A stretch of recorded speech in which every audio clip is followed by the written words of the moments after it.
Hey, okay, we are live. All right, so we are doing Tidbits and Scribbles tonight, and we thought we'd focus on what newbies need to know. Because when you've done it a few times, you forget what the newbies don't know. My bad. My A bad. lot. Well, I don't know a lot. and Is what. and I forget because I don't have to walk myself through it every time or all of the steps all the time. Because it kind of once you get to do it, it just becomes natural. So I thought the first thing was finish the book. I don't know how many times, and you saw this weekend, Keisha. You talk to people, they come up to your table, and you're like, "Oh, you're an author. I'm an author too, but I have these 20 books and I haven't finished any of them." Yeah, I'm pretty sure I told several people every time they came up to my table and said that. I was like, "You need to do it." I Yeah. mean, if I was like, you need to get yourself a set of friends like I have. As I was pointing frantically Yes. over to Michaela, and I said, my group of friends, quite literally, I'm sure, held me down against my will and was like, "Hey, you're doing this Yes. now." Whether you like it or not. Pretty much. Which for me that's good thing, not always a good thing. But but yes, I did it. Yeah. Yeah. And that's the thing is you can't edit what isn't finished. Mhm. So that's the next thing. So finish it, send it to an editor, and your mom is not your editor. I know you love your mom and your mommy loves you, but she's not your editor. She can't be your editor No, Mm-hmm. no. because she's not going to give you an impartial review Right. of, hey, this doesn't sound good, it doesn't flow well, or hey, you misspelled all these things. She's going to fix it for you. Yeah, and it should be someone who has the grasp of the language, whatever language you're writing in. Right. That's the other Preferably thing. experience. Yeah, yeah, to be able to correct things if need be, or at least point out to you, do you know you're using this word repeatedly, or do you know that you're putting commas in the wrong spot, or something like that. That's Right. going to help you. And if you don't have a qualified editor who knows what they're doing in the language, then you may get back something that even worse than what you sent. Yes. Yep. My favorite is an apostrophe means here comes an S. Ah, yes. I know. Yeah, Yeah. My, yeah. my English teacher was very good at that one. So let me see if I can remember. It's just natural for me now. Now I have to backtrack and think of the rule. You're right. Okay. So if the apostrophe is in the word and you cover that apostrophe, does that word still make sense in the sentence? Without the apostrophe, does it still make sense? Take your finger off the apostrophe and read it again. Now, does it make sense? Which one makes sense?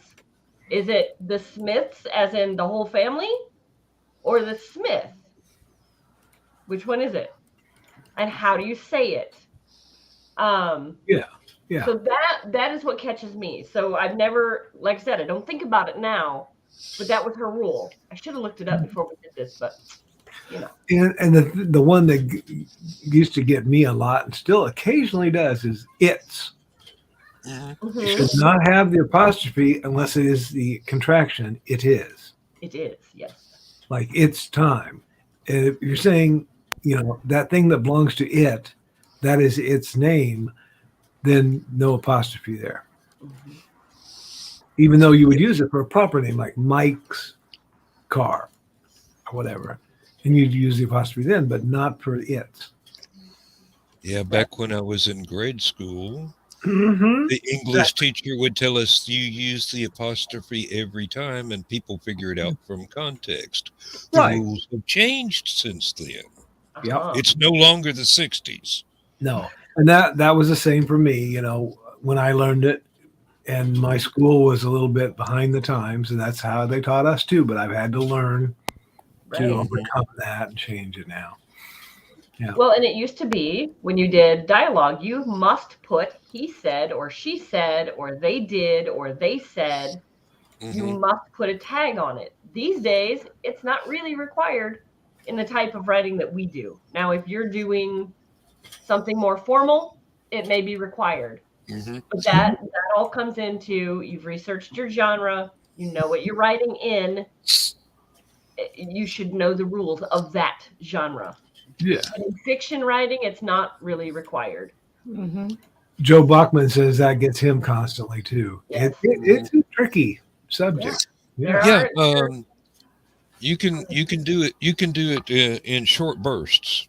Mhm. I've found, especially if the two characters speaking have way different voices. ways of speaking. Yes. Mm-hmm. Yeah, so you can actually tell by the word choice in the sentence which character it is. Oh, yeah. But Exactly.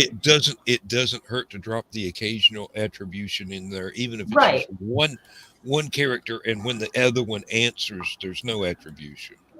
Right. If you can, And put that's a something case by like- case basis. I mean, it Yeah, depends it on is. your It writing definitely- style and the length of the work and how similar the characters' voices are, or how different they are. Mhm. Mm-hmm. I did an entire 2 or 3 chapters of something and did not put a single attribution in anything. It was just rapid fire in my head. I heard the voices. Yeah. When I went back to edit, it was very confusing. Mhm. Well, Yeah. I was going to say, I've read a book by, I believe it was Hannah Howell. There was a lengthy dialogue section. And by the end of it, I had to stop and think, wait, who said that? Who would, Mm-hmm. because they were talking back and forth, back and forth. She had line by line. So it was structured properly. But by the end of it, it was so long that you went, wait, who said what? So you Yeah. had to start back again at the beginning and go, okay, it started with this one, then it's that one. And then you could go back through and do it again. Yeah, Yeah. and if you got a long enough passage of dialogue, you actually forget what the characters' names are as a reader. Sometimes. Yep. And- Yeah. well, and you always have to assume that sometime or another, reader is going to be called away from the book and have to put it down and pick it up and try to figure out where they were. And a long piece of dialogue with no attributions can Right. be very confusing for them to pick up where they were, unless, like Donna said, like if one of them has an accent and you're kind of trying to put that accent in there. She's got a character from Alabama and a character from Chicago, so their accents are so different that Yeah. when they're speaking to each other, you don't have a problem with that. But another person comes in the conversation, you've got trouble. Mm-hmm. And also, you have to remember, as you say, the different people's voices. Like, my pet peeve in real life is hearing somebody say, "I've been there," or "I seen that." Mhm. No, it's have been, have seen, or saw, or was. But when I'm writing my Alabama character, he's never heard of a helping verb, so I have to go. No, he's saying, "I seen that." That's the way he talks. Yes. Mm-hmm. And if you're writing Westerns, like I write sometimes, Mhm. it's not darling when he refers to his wife. It's darling. Darling. Mm-hmm. Right. It's a Mhm. different dialect, and you have to put that in there. You know, so there's all kinds of English rules that get broken. If y'all ever need somebody to help you write in West Virginian, let me There you know go. because that is the hickest language you can get. Oh yeah, yeah. It's Like- beautiful. Don't Or get me wrong. Louisiana, where But, they put oh my subtitles dear. on their shows. Like, why do we need subtitles? You really don't understand what they're saying? Oh, Yeah. okay.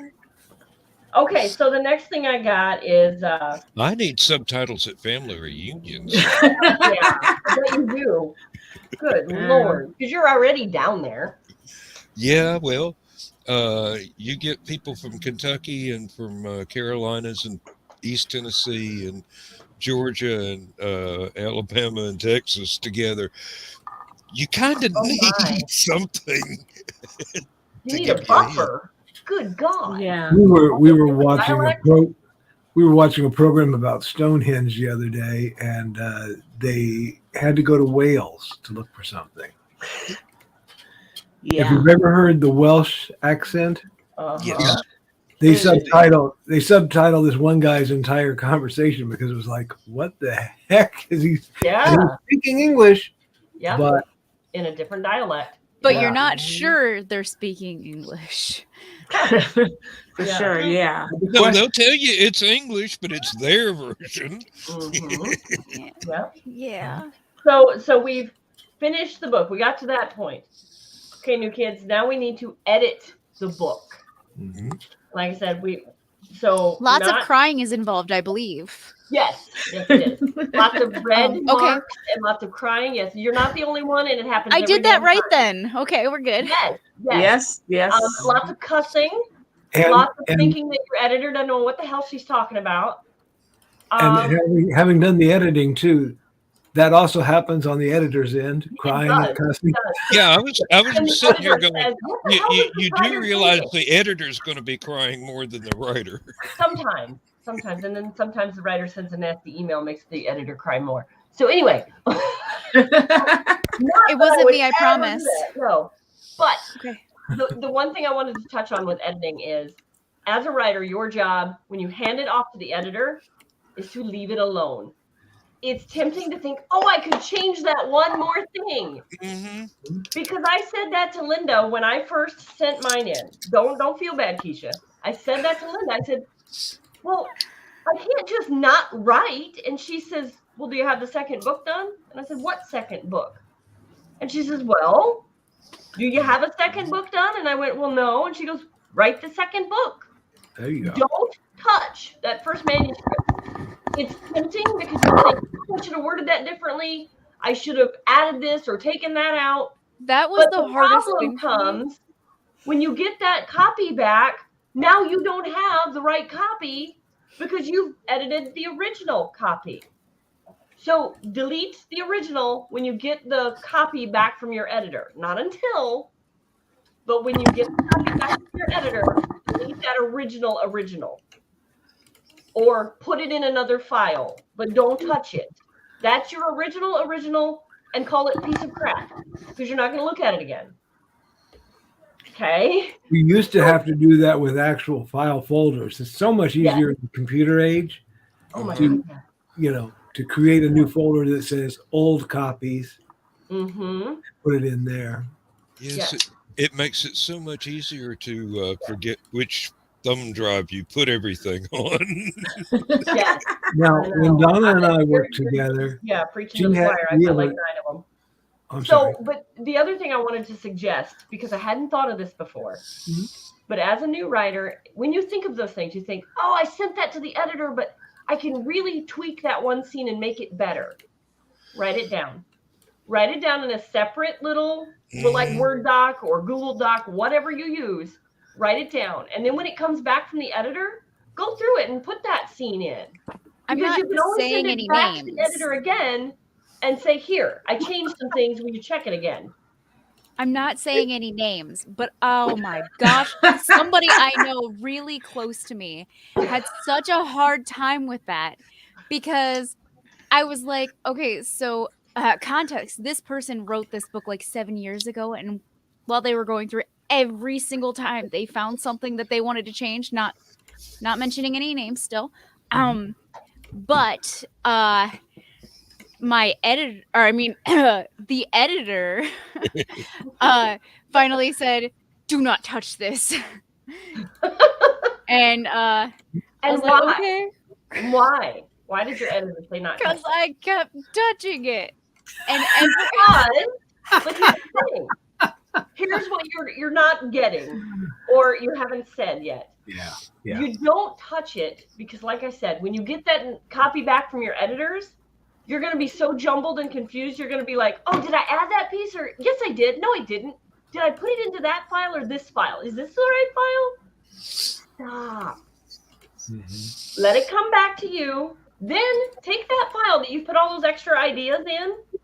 And I mean, you can even do it by like going through your original manuscript and saying, okay, page 53, paragraph 2, I want to change that.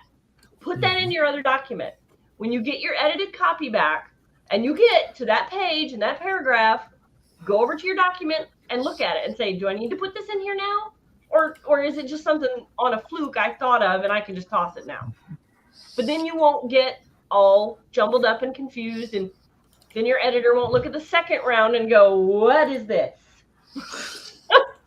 And Where did another these thing 600 extra pages come Yeah, from? yeah, where did these come from?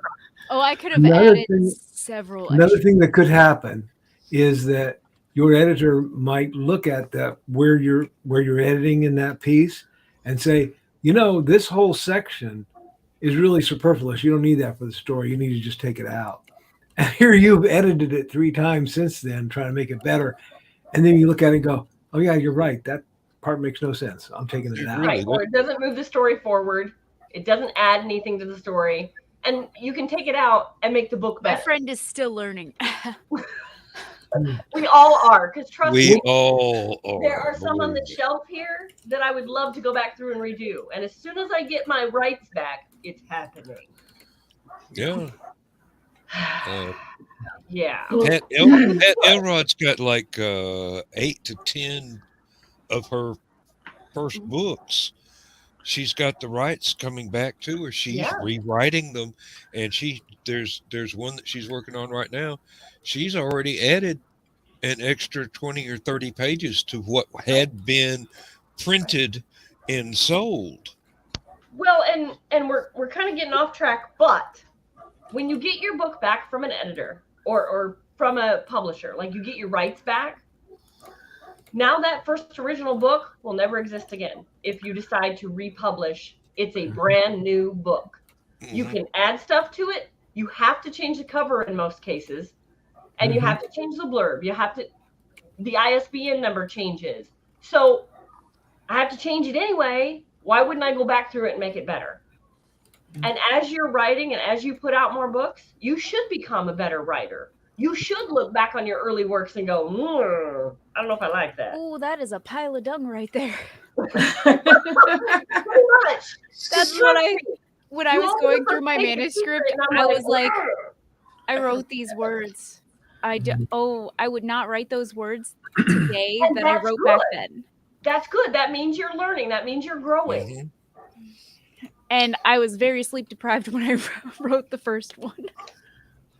Most of us are. That's not uncommon, believe Yeah. me. I have come back to a manuscript the next day and go, who wrote that? I don't remember those words. Or that really great dream that you had that you wrote down in your dream journal. You wake up and you're like, I can't read the hieroglyphics. I can't. Really? That's not. No. You got to find somebody that reads Sanskrit. Right. Yeah, I can't do that. So you've got your thing back now from your editor. What do you do? Other than cry. Formatting is king. Formatting.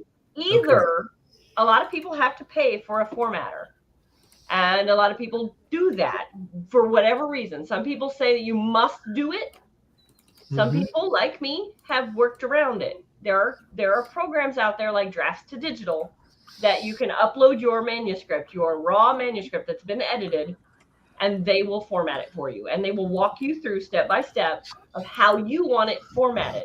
But it is your job as the author to look at that and go, oh yeah, that's right. Because what they're doing is, it's a computer. It's catching chapter 1, chapter 2.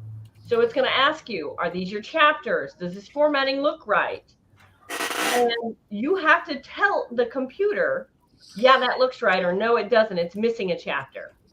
And with my second book, I don't know what it was, but it kept missing one of the chapters. So we had to go back in, change the font so that it would catch it. And then it went chapter by chapter by chapter. And then we had it correct. But that's also on the author. As an indie author, if you're going to go that route, you can't leave it up to the formatter. It's on you. Yeah. If you pay to have it formatted, you still got to check it. And if it's not right, you got to send it back to the formatter. And when Lulu does it, okay, they have templates they give you. Okay. So if you're writing a book, now this is an 8x10, okay, or 8x11. Okay, so, and it had to be because it explains in detail, it's got pictures and all that good stuff.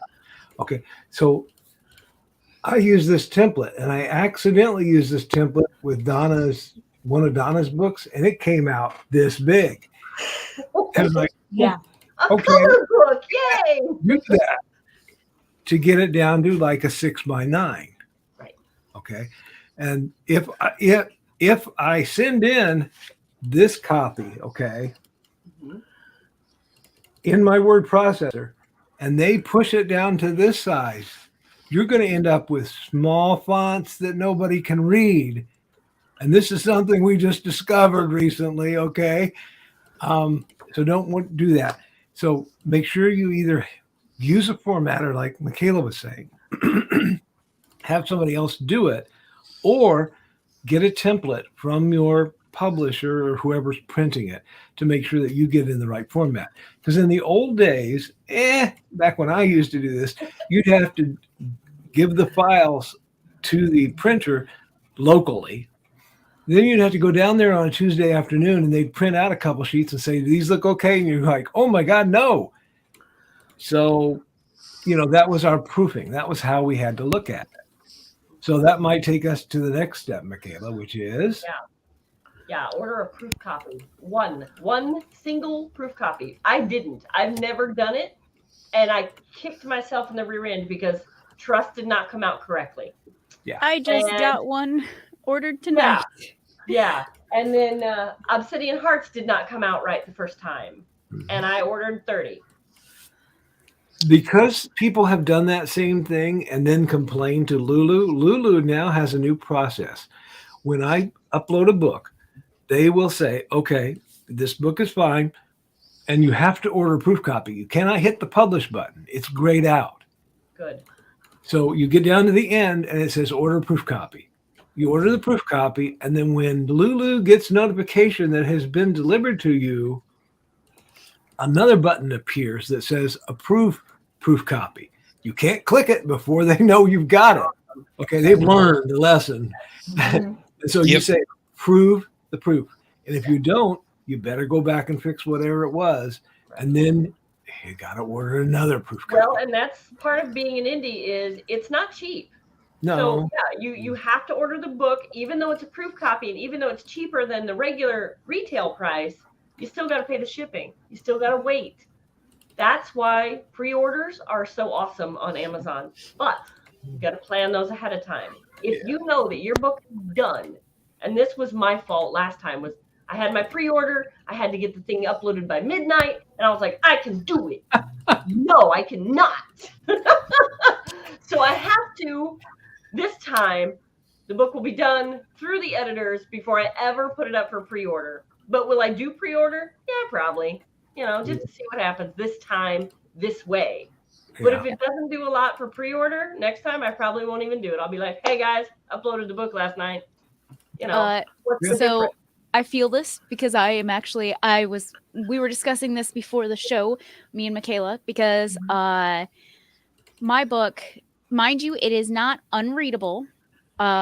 People are able to read it, but my font kept coming out small. And every time I tried to fix it with the new file, it would come up so big that it would be off the pages. Yeah. And it was only like a 2-point change from what it originally was. So I don't know. So after the 20th try, I ordered my proof copy today. And I am hoping that the next set looks nicer and is more accessible for people, because I have had people come up to me and be like, "Look, I really want to read your book," but they are the older generation, which they were like, "I can't even read it with my glasses on." So, but Keisha, I'm hoping that is fixed. if it was because of like what I did here, pushing this into this size, the font really doesn't matter. It should be a 12 or 14 point font. Okay. Right. Pushing up the font and then doing the same thing will make your book 400 pages and will cost you a fortune. And there goes your profit. Yes. So yeah. That's what we're thinking tonight. So, but you went to Drafts to Digital and you formatted, right? Yes, I did. And then I downloaded the PDF from Drafts to Digital. Good. And then after I formatted it, made sure everything was okay, I uploaded it to Amazon. Sorry for the toddler. That's okay. That's all right.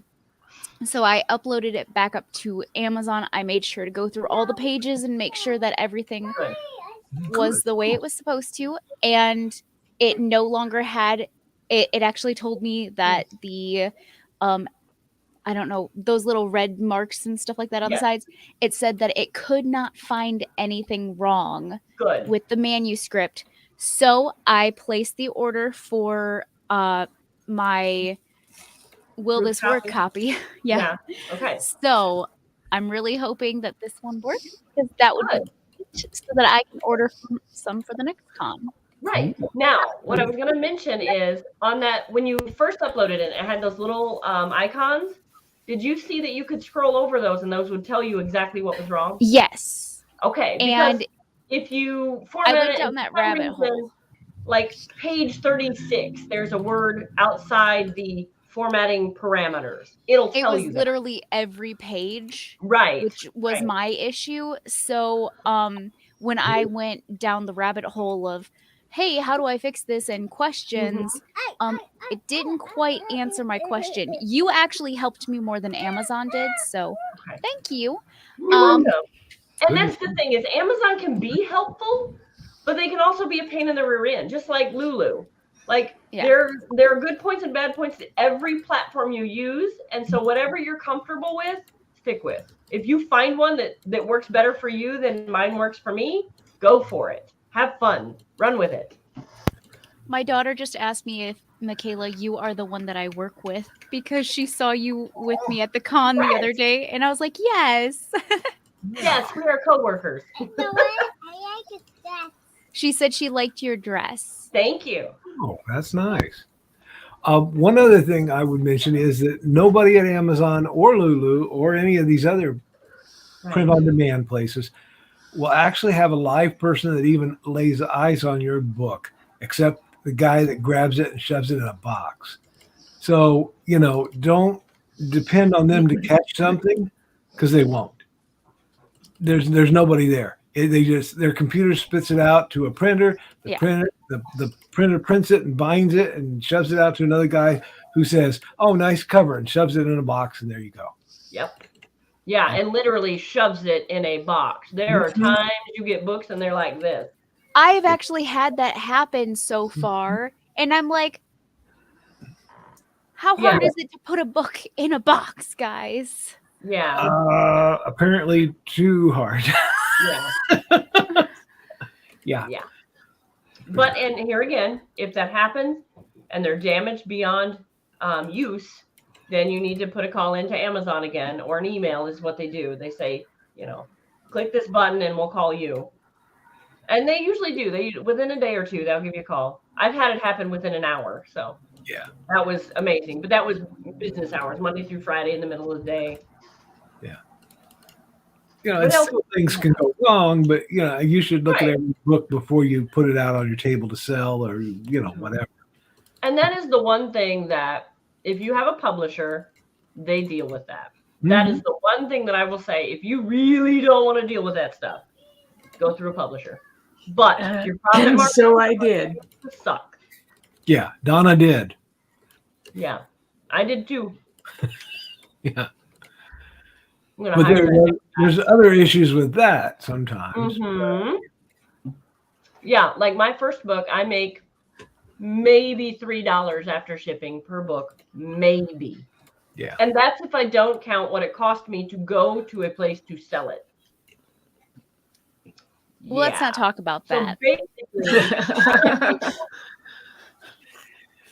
Yeah, we just laid $60 down to go to Peoria. So we'll be with you, Keisha. Yay! I'm excited. I hope you guys are like right next to me so I can bug you the whole time.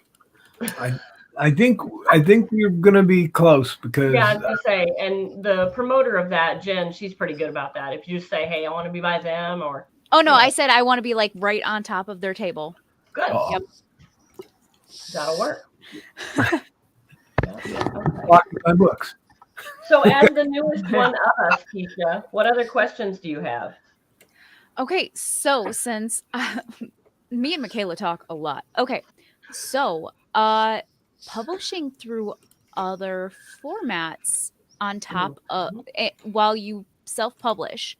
Yeah. So I actually just went through draft to digital tonight, Okay. and I published, or it's in the process, Right. It has to get approved, and of publishing through draft to digital, because I kind of feel like I'm cheating on Amazon. And It's it feels probably- weird. Congratulations, that feels good, Like, doesn't it? That like when last I was screenshot that you sent me, did you see over to the side it said expanded distribution? That's what that means. That means you can sell it on Barnes and Noble, Kobo, Smashwords. which is what is going to be happening now. Right, It's going to be on those, because I did choose those options. Because, you know, I may not make $1 billion off of my books, but I still want people to see them. I still want people to read them and have the ability to get them. And not everybody can get on Amazon and just order it. Right. Some people have to go through other things, and I just want there to be that option if they want it. And expanded distribution also includes libraries. Yes, and I the did choose library that. ebook version. So Hoopla, Libby, those sort of things. It includes all of that. Yeah. I was like, I want everybody to have my book. Yeah. Yeah. Does that scare the poo out of me? Absolutely. Right. Right. Isn't that a weird thing? Like you can. I'm like, I want everybody to see this. Buy your book. Like, I don't want everybody to see this, and I want everybody to see this at the same time. It's very conflicting. It is confusing because of the Mad Gasser cheerleader book. You know, I'm thinking, wow, I'd love to sell a bunch of copies of that, but not to my aunt and not to that girl down the street. You know, who. Right. You know, I don't want them to think I'm a psycho. Right. Like, no offense, Carl. No offense taken. Thank you. I mean, right in the front of that book, this may not be the views of the author. Yes. Yeah. Exactly. May not. That leaves room for thought. Yeah. Our lawyers may in here. Yeah, my next one. I don't believe I want my mom to have a copy. I use a pen name for that very reason. I'm like, they don't need to know. They don't need to know. Me at this point, I'm like, everybody just knows that I'm crazy. So I mean, why not, right? Sure. Yeah. Distribution. Go with it. Go with it. Yeah. What else? What else is there? Okay, you. Different genres, because Carl has a bunch of different genres that he publishes in, and we kind of all do at this point. So a lot of the time, like me as the newbie, a lot of the time what I hear is you have to pick one type of genre and you stick with it because that's what your fans are going to recognize and want from you. They're not going to want you to do a kid's book down the line. Oh, shit. Right? Now, this is where I've got to call bullshit on that notion. Yeah. You can write anything you want to write. If there's something that you feel you need a pen name for, fine. But the wider a range of genres that you are known for writing in, the more it'll help you out in the long run. I mean, have you met Amy Hale? Yeah. She can write anything. Okay, you know, this is one of these is a psychological treatment. Another one is a game. And then, you know, the cheerleader thing is a thriller. And I've got a couple manuals here on how to use Audacity, the sound editing program. If somebody likes the way I write in one of them, they may not buy one of the other books. And I don't care, as long as they like the book they bought. And if I write another one in that genre, I hope they buy it too. But Now, they're not going to like them all. Now, a caveat to that is, as you're like me, I started out with historical paranormal romance. That's what my fans know that I write. Now, when I switch over later this year to modern Western romance, they're going to be like, what's this? Or some of them may flat out say, I don't read that. Right. That's okay. They don't read that. They're still going to be fans of my other work. Yeah, exactly. Like somebody, that's still going to buy it no matter what, even though it's completely out of the genre that I normally read in. Exactly. Exactly. And I've had that happen with cousins that I haven't talked to in years. They bought my book because it was me that wrote it. And then they read it and went, oh, I really like this. This isn't normally a genre I read, but I like it. To each their own. I cannot get behind the people that are like, you must write in one genre and one genre only. For God's sakes, my entire series is 3 genres: historical, paranormal, romance. Where the hell do you put that on a shelf? Well, yeah, that's true. Also, if you get popular on one genre and you like that genre, then by all means, write another Expand on it, yeah.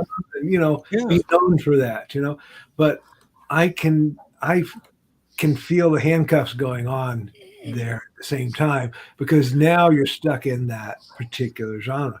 And so, sometimes success is bad because you get successful in one genre and everybody expects that's the only thing you'll ever write.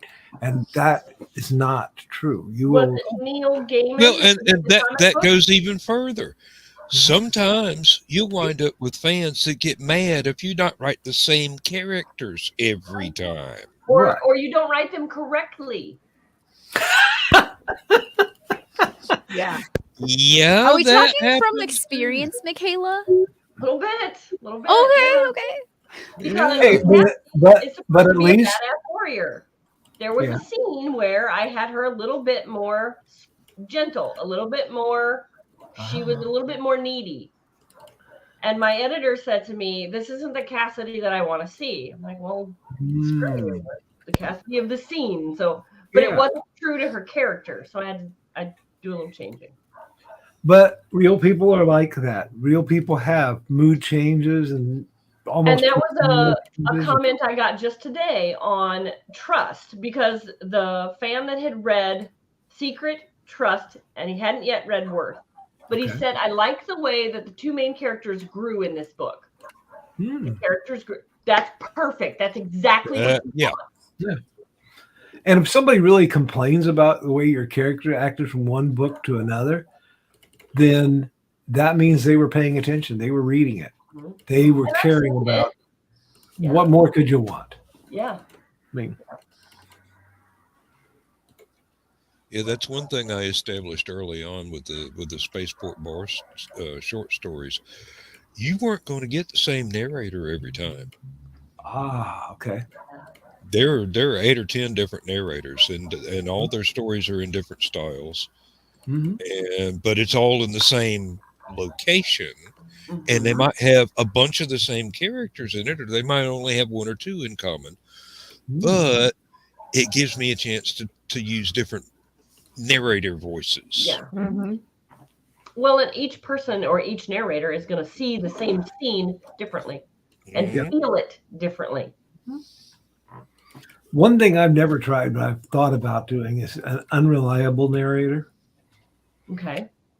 A person that doesn't always tell you everything you need to know and doesn't always tell the truth, but tells things from their point of view. And that will be a change for me, because I always, look at it as a camera is recording what happens in this scene. So are we talking kind of Lemony Snicket type of thing? I've not read those, but those could be. Because I mean, what I know he does of them, but he narrates, but he basically puts his own thoughts and emotions into what he's narrating for. Okay, and that could be part of it. But I'm thinking of a narrator who isn't exactly honest with the reader going out, and doesn't include all the information you need, and you find it out later, and you start to. Do I really trust what the narrator's telling me? That's awesome. That would actually be really interesting. Because as a counselor, I got used. I like the idea of it. Yeah, I got used to hearing stories from people. I've stopped drinking. I'm not drinking anymore, Carl. Really, I swear. Yeah, I see right through that. Want to tell me another one? And I was thinking this would be an interesting take on something with the unreliable narrator. Yeah. But it's gonna take some time before that one comes out. Yeah, because that would take some definite work. That would. That would test your writing skills, that's for sure. Mm-hmm. Yeah. I don't know if I want to get that testy with my writing skills. Well, I'm thinking on the next book, the spy novel, Yeah. because he's totally unreliable. Yeah. As far as what he's a spy, he's not going to tell you the truth. Okay. So, We'll see you later, Keisha. I'll see you guys later. Have fun talking about me. okay. Okay. Hey, Keisha. Have fun Have storming fun. the castle. Yes. Thank you. Bye. Bye. Bye. But yes, I think we covered that. Okay, so we got expanded distribution even covered. Yes. One thing about expanded distribution, you should look at also what the profits are on those, because I was thinking, yes, we got a book into Barnes and Noble. Uh-huh. You may make $1 off of that sale, as opposed to what you sell that book for on Amazon or on Lulu, or when you take it to a convention to sell. Barnes and Noble's markup is going to be much higher, and you're going to get a lot less on it. And that I was like, oh, interesting. Okay. And what boggles my mind is people gravitate towards Barnes and Noble and they trust it more than Amazon, which I kind of understand. Okay. You know that Barnes and Noble is a secured place. You're going to get books, you're going to get videos, whatever, music. But where Amazon, you can get anything. Where it used to be like Barnes and Noble, it used to be books and music. Yeah. So, I mean, I get it, but yeah, the markup is nuts. Yeah. And that doesn't mean, though, that also that your book is going to be available in every Barnes and Noble. No. What it means is people can order it through their website, or they can go to a store and say, I'd like to order this, please. Yes. And they order it from Amazon or Lulu. Okay. And then they sell it to that customer. At a markup.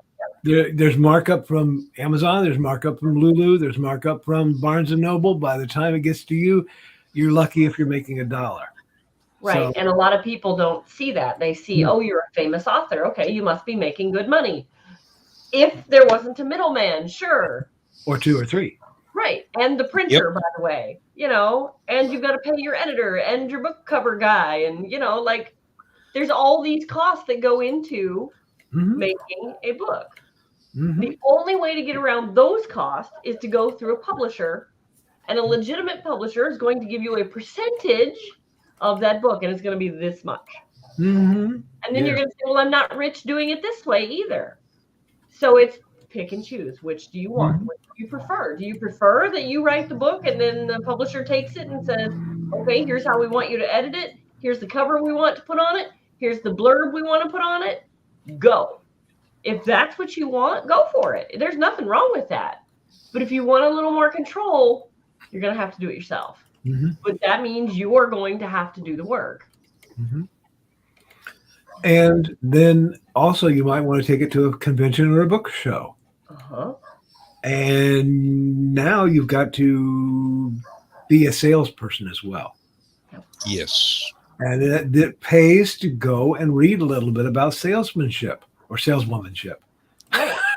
Whatever, yeah. And that's another spot that I don't know that a lot of new authors understand. You're not just an author. You're not just a writer. You are now a business owner.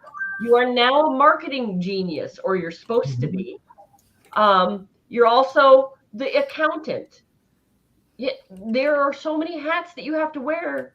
If you're really going to make a go of it, you're really going to make some money at it, there's a lot of stuff you got to get done that is not writing. It's not your creative part that you love so much or that you want to give up your day job for. There's a lot of crap that goes into it that you're like, I really don't want to do this. Well, you see in movies where the author comes in and they're at a bookstore and they sit down at the table and there's a bunch of people waiting, lines out the door. Oh no, that or a celebrity writes a book. Of course, they're going to have people there. Maybe those people will actually read the book after they get it signed, and maybe they won't. Right. Ours is a different take, though. We're going to go somewhere in a mall, perhaps in a shopping center, in a hotel, in a comic book convention. Mm-hmm. And we're going to sit at a table, and you've got to do more than just sit there, right? Right. Yeah. You've got to be on your feet. You've got to constantly be saying, hey, I'm over here. You can't just say, well, you can wave at everybody and say, hey, notice me. Yep. But you've got to find unique and creative ways to say, hey, notice me. Mm-hmm. And the way I found works best is notice them first, especially if you're at a con. They've come to dress up, and if they're dressed up, they came to show off. Take pictures with them. Even if you don't know their character, take pictures. Or say, I like your costume. If you're not comfortable taking pictures, fine. At least tell them, hey, I noticed you. Right. Yeah. Gotta And- at least be friendly. And Michaela, you were relating an interesting story from some other folks at the last show you were at, Mm-hmm. where they weren't making their sales. And what were they going to do? Yes. So they were just down the way from us, but a lot of space in between. So we weren't side by side and we couldn't hear what each other was saying. So they're down the way and we can basically see and wave at each other. And it slowed down. And one of the authors came up to our table and he says, well, we're not really selling that great. We're thinking of dropping our prices. No. First of all, we make little to nothing as profit anyway. Second, then everybody around you either has to drop their prices or prove that their book is more valuable than yours. And then they're going to either outsell you Mm-hmm. or people are going to think that, well, I'm not buying that book because it's too expensive or it's overpriced. Right. Well, you also have just given them the impression, okay, my book was $8, now it's $6. What you're saying is I was overcharging you by $2. Mm-hmm. And anybody who walks by who bought your book in the last hour and now has to leave and walk by your table again is going to be like, what the heck? Yeah. Give me my $2 back. Yeah, really. I missed out on the blue light special there, Zayers. Mhm. Absolutely. Now, Yeah, that doesn't mean that you can't do sales. It doesn't mean that you can't put a gift basket together and donate it somewhere, and now your name is out there. Doesn't mean that you can't put a book bundle together and say, okay, if you buy all of the books that I have out right now, I will give you a discount. And it doesn't have to be a large discount, just something. Or if you say, like for a while I had a deal going where if you bought all 4 of my books, I included a great big large cup, a tumbler, so a 33-ounce mug. If you bought all 4, I gave it to you for free. If not, it was $10. Yeah. And for a while that worked. Mhm. And then I had people saying, well, I won't really use a cup that big. So now I'm going to find something different. Mhm. But yeah, you can work it around. Just like take a hint from stores and things. Okay. Yeah. I mean, and if you really don't think your book is going to sell that well, you can say, you put that on the sign, today only. Here's what it is. What I did do, a few times. Mhm. What I do is I price the books online higher. Okay. So a book that I'm really wanting to sell for $8, I will price as 10 or 12 online. So when people say, well, I don't know if I could buy it today, do you have a place online? I say, yes, but it's going to cost you $4 more plus the shipping. And shipping. Yeah. Oh, maybe I'll buy it today. If you look at your master salespeople in any profession, well, whatever they're selling, carpeting, electronic organs, whatever, they will try to get you to buy today. And that's what you need to do too, is try to get people to buy today while they're looking at your book, while they're interested, because you give them your card, they're not going to do anything with that. I'm sorry about that. I hate to burst that. It sucks, but I have found when we're cleaning up at a con and everybody's packing up and getting ready to go, I found my card on the floor. Oh, yeah. Just a little ways down from my booth, on the floor. Like, son of a gun. Now, did they mean to drop it? Probably not. But it didn't make it home with them. So now that person that I thought, well, they took my card, so they'll look me up later. They're not going to remember me unless there was some great conversation that we had. And that's the other thing. Have a great conversation. It sounds cliche or frivolous, but if you see a woman walking through, for us ladies, we can say, oh, I love your purse or I love your boots. Start that conversation. And maybe you really do love their boots and you just found out a really good place to go get new boots. But you bonded over that. And now they're going to remember, oh, that author I met, what was her name? Yeah, we talked about boots, remember? Mm-hmm. You've got to make that personal connection. Yes. And write something on the card or the bookmark or whatever you're giving them, because we come back from these places and we have all kinds of cards and things from people. And I'll look at it and go, okay, ABC Productions. What was that? Yeah. You know, I have no idea. Or just the person's name, author. And I'm like, what were they selling? I don't remember now because I have 20 cards. So, you know, and most of them end up getting thrown away or recycled because I don't remember what they were selling. And, you know, maybe I'll catch them in another one. You know, so yeah, I will take sometimes and flip the card over and write something like the book they were interested in on the card and then give it back to them and say, here you go. So that they will remember what they talked to me about. And with your handwriting on it, it makes it a little more personal. Personal, yeah. I think. Yeah, it really does. Like I said, that personal connection, time and time and time again, will bring you back a sale. That's all I've done for my entire career is sales. Whether it's retail sales, whether it's a loan person, like it's all sales. It's all the same gimmicks. And I hate to say gimmicks because it is. If somebody says they're going to give you 10% off, that's a gimmick. It's a gimmick. Like, but if that makes you feel better that I give you 10% off and I give you all this free stuff to go along with the books that you bought, I will make your day every day. You know, well, that's why they have Washington's birthday sale, Abraham Lincoln's birthday sale, Memorial Day, Pi Day. They had to have that sale for 4th of July. Come on. It's a gimmick to get you in there. Oh, I know a couple of businesses down here. They've been having a going out of business sale for the last 25 or 30 years. That's a good one. That's a good one. If you, and I hate to say these things because the readers might think that we're shallow, but like I got down to 6 copies of Warrior Secret. And I was like, hey guys, I'm at QuadCon, Northwoods Mall, get here. I've only got this many. And I really did have only that many. But I had the rest of them. But if you wanted a full set that included Warrior Secret, you had to get there quick. You know, and I've gotten down to 1 or 2 copies before of a book. And I've had to say, hey guys, if you want it, get here quick. You know, and so that isn't me saying, you know, oh, get here and I've got 20 more in the box. You know, no, I really do have limited quantities because they do cost so much to get. Oh, yeah. Supplies are limited. Buy now. Yeah. And you might think, well, okay, you know, like Carl was talking about, you know, making $4 on each book or something like that. Okay, if I do that and I sell, 15 books, I will pay for the table that I rented. It doesn't count the food and the hotel and all that stuff. Right. Usually we go away from these book things at a loss. But the whole idea is to get our name out there, our names, the two of us, and to get people as our readers. Right. And I've even given away a book or two because I thought I'm going to have the sequel to this out in 2 months or 3 months, and I'll give away the first one and say, you know, look me up. Yeah. Here's a little taste. Well, in the romance book world,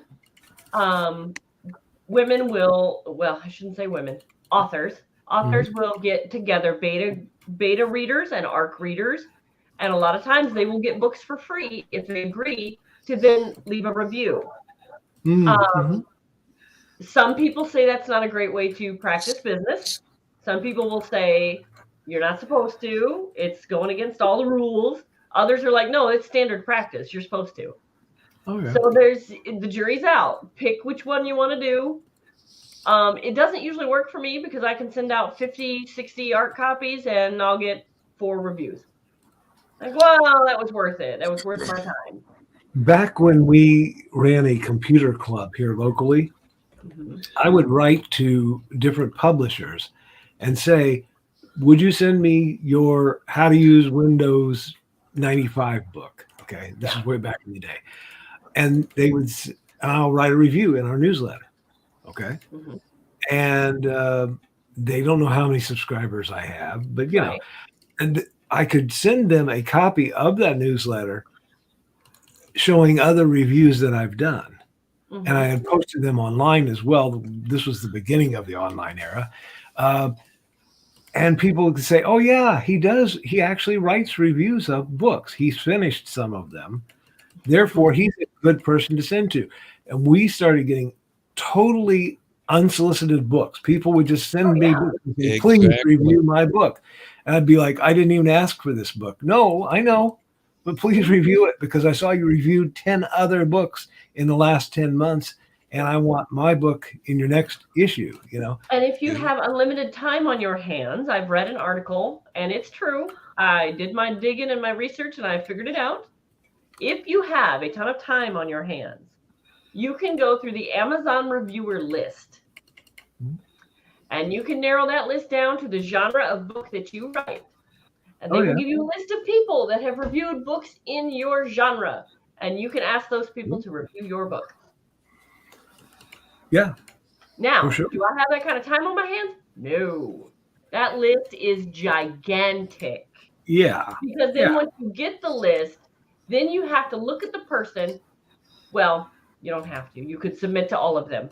But it's a good practice to look at the person, look at the books they've reviewed, and then politely ask them if they would review your book. Don't just send it to them. Because 9 times out of 10, that's going to go to their junk file. And even your email that's asking them to review your book may end up in their junk file. They may never, ever hear from you. Right.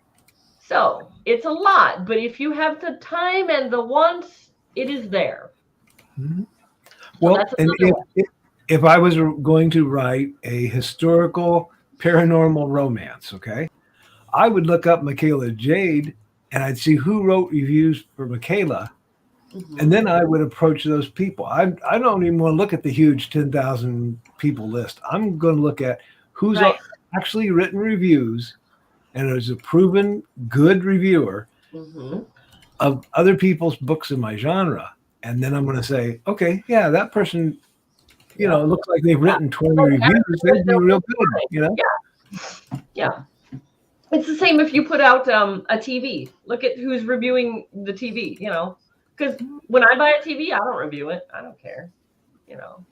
But now that I know about book reviews, I'm like, oh, yes, I will review books. But a TV, maybe an MP3. It worked when I plugged it in.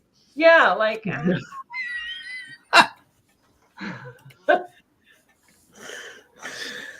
What do you want? I mean, seriously. Yeah, you know, like. Yeah. And a lot of people feel that way about books, too. They're like, I don't know what to say, you know. So in a book review, I tell them all the time, I'm like, just let me know what you thought. I love to hear it. Even if it wasn't the idea you thought it was, or you didn't like it, tell me that. Let me know that you didn't like it. Yeah. So it's not everybody's cup of tea. Well, that's a nice thing about book reviews is it's not a TV. It's not, it worked when I plugged it in. It's, I was engaged. I got to care about these characters. I enjoyed reading it. Hey, this is good. Yeah. You know, it doesn't have to be a long review. No, it not doesn't at have all. to be, something from some literary journal trying to break down every bit of every page. Just I've heard before. Hey, well, I'm not a writer. I good. can't write a review. Like, you don't have to be a writer. You don't have to be a poet. No. You know, I saw one, but I think they just went and they saw other reviews for that same book. Okay. Yeah. They took a word from each of the other reviewers and they put engaging, fun, exciting, good writing. I mean, they just borrowed that and wrote their own review based on what other people had said. I think it's BookBub that does that. If you go to BookBub, and let's say I've read one of Linda's books, and I'm going to leave a review, okay? The first thing that you do is you click the stars. Give it a star rating, and then below that, there are keywords that you can click on. And it goes right into your review. You don't even have to write them. You just click on them. Was it engaging? Was it a page turner? Was it thrilling? And I looked at that today, and I was like, Well, that's cheating, but I like it. Whatever works. You know, Well, and it's like a checklist. right. And when someone looks up a book and they say, I want a real page turner, all those books that have that review and have that keyword are going to pop up. Mm-hmm. Sure. Yeah, and it doesn't hurt to repeat what someone else has said. No, not at all. Especially if you agree with it. You know, okay. Yeah, exactly. Yeah. And I get that, like, you can read a book and set it to the side and not pick it up again. I get that. But if you want to help authors, that's a way to do it. Leave a review. Just say, hey, I usually read sci-fi, and I thought I would like this book, but I didn't. And this is why. You know, just a sentence or two. You know, it was too much romance, or there wasn't enough romance, because you're going to get both of those crowds too. Mhm. You're going to also get the crowd where there was too much cussing, or there was not enough cussing, or, like, you know, it doesn't matter. Just write your review.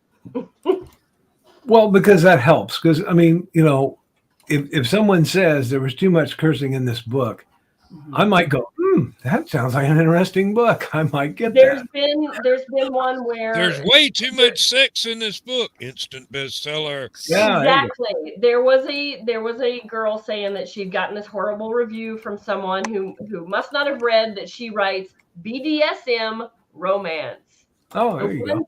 said in the review, this book was full of BDSM and romance, and I didn't like either one. That is not what I was looking for when I picked up this book. Then why did you pick up the book? Yeah.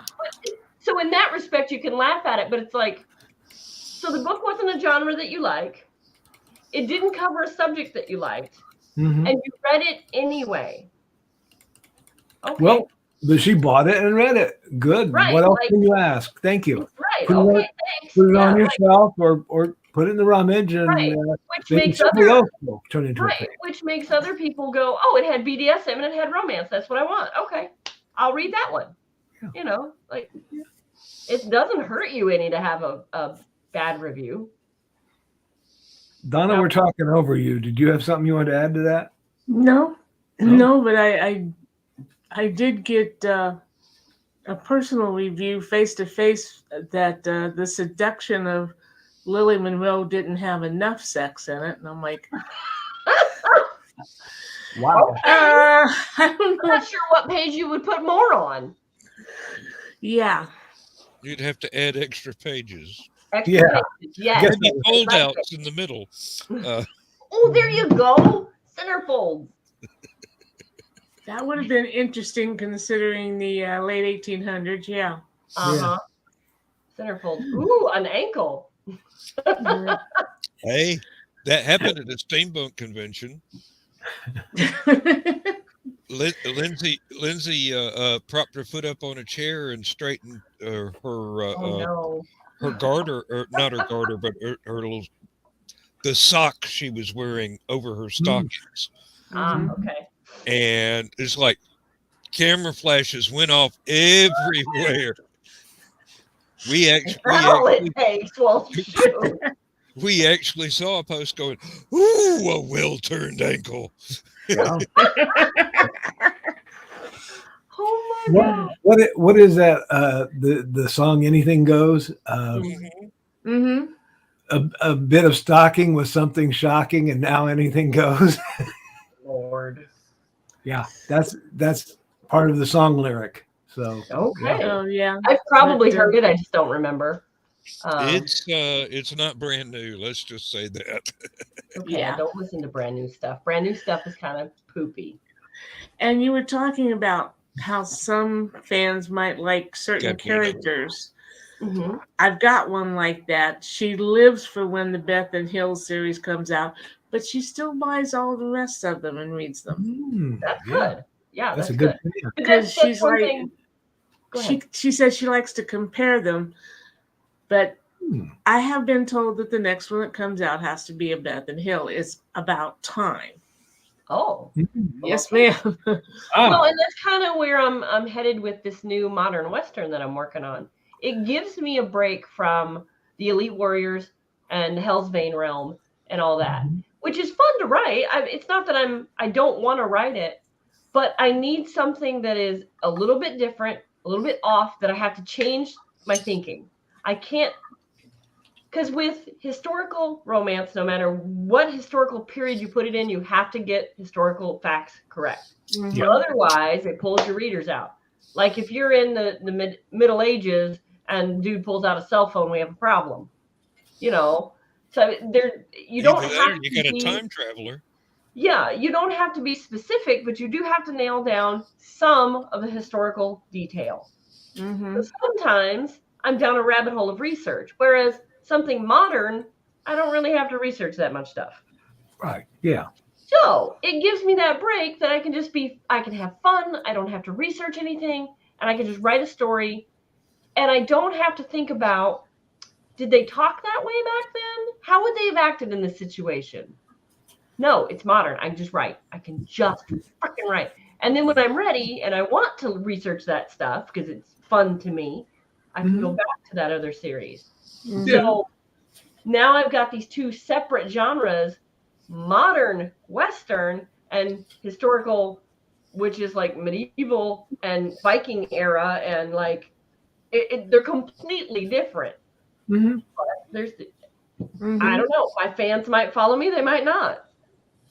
Well, I But mean, I understand where you come from because, Mm-hmm.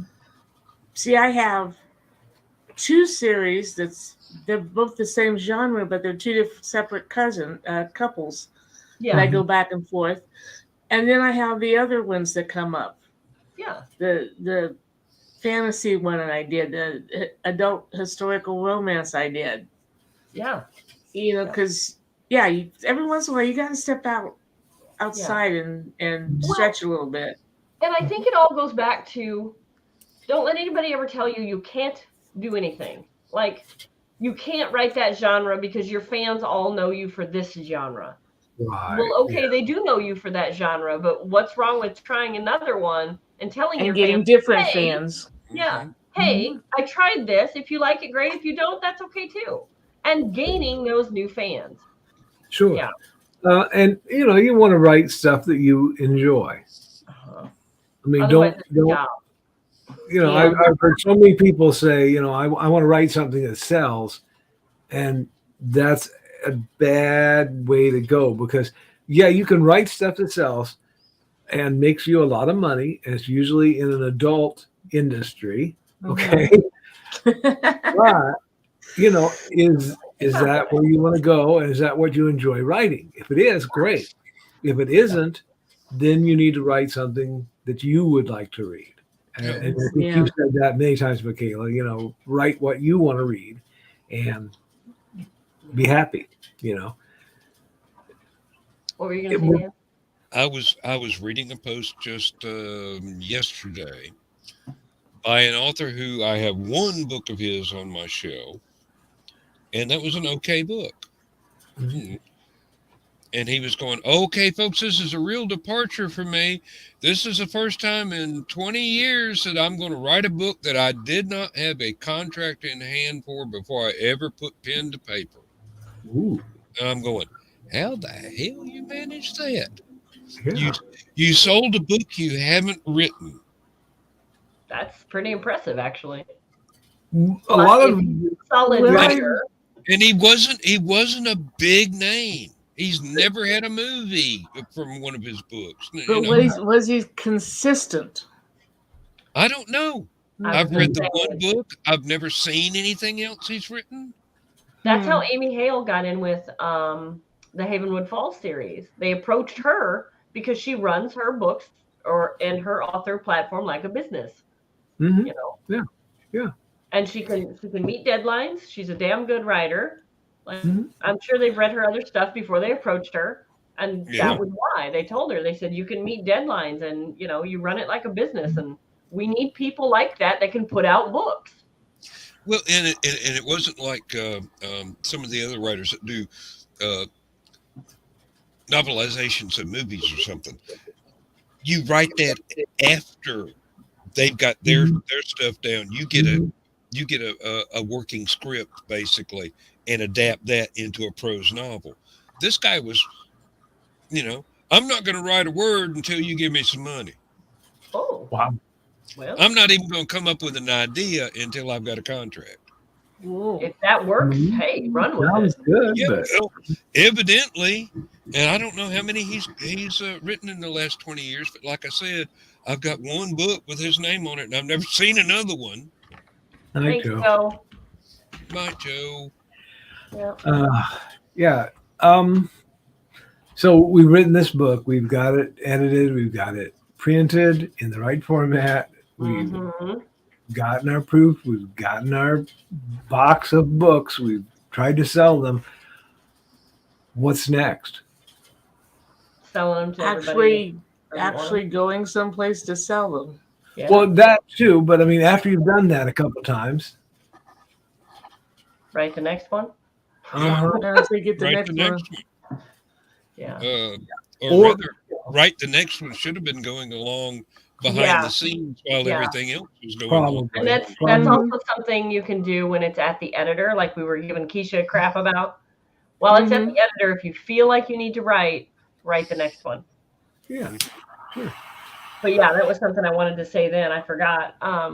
But yeah, I asked Linda, I said, it's off at the editor now. What do I do? Because you feel like, okay, I'll stop. Like everything comes to a halt. And you're like, that can't possibly be true. I have to be all excited and my book is coming out soon. I don't know when, but soon. And what do I do? Especially as a new author. You're like, it's almost like being pregnant. I didn't believe this before, but it's almost like being pregnant. You're like, I'm going to have this kid soon. Shit, I guess I'll wait. Like, there's nothing you can do while it's at the editor. Yeah. There's no way to speed that process up. Right. It just is what it is, and yeah, you can ask your editor, how long do you think it'll take? They might say 4 months. They might say 6. Mhm. They shouldn't, but they might. And I'll in tell that you one. time, you got to have something to do. I'll tell you one thing not to do. Don't waste time wasting time waiting. Yeah. Right. Yeah. Yeah. It doesn't matter if you go on YouTube and watch videos, or you got 1,000 damn DVDs that you haven't watched yet or whatever. That's not engaging your creativity. Right. Sooner or later, you're going to hit that point where, I'd really like to type something again. Yeah. As odd as that may sound to people that aren't writers, I want fingers on keyboard. I want to tell another story. Well, tell another. That's the keyword. Another story. Another story. Whether it's the follow up to that book or a different story, write the next one. And like you were talking about, being pregnant and all, you go buy a crib. Yeah. You paint the nursery. You do all these other things you need to do when that is in your hand. And I was watching a YouTube video about, it was from Lulu. It was about engaging with your audience on social media. And it was amazing to me. This lady said she talks to people all the time, have no social media presence whatsoever. They don't really go on Facebook to talk about their writing. They don't have a show. They don't go on shows. They don't have a podcast. They don't do anything to promote themselves online. Your book is not going to sell to anybody if you don't do some work online as well. So while that's, while you're waiting for your copy to come back, you might want to, share some pictures of your cover or start talking about it and getting people thinking about pictures. Have somebody make some teaser pictures for you if you don't know how. Yeah, exactly. Or learn that. Learn how to make teaser pictures. Learn what websites are best for that. Learn how you look at other authors and okay, they made that fantastic graphic. Did they make it or did they pay for it? Where did they get it? How did they do it?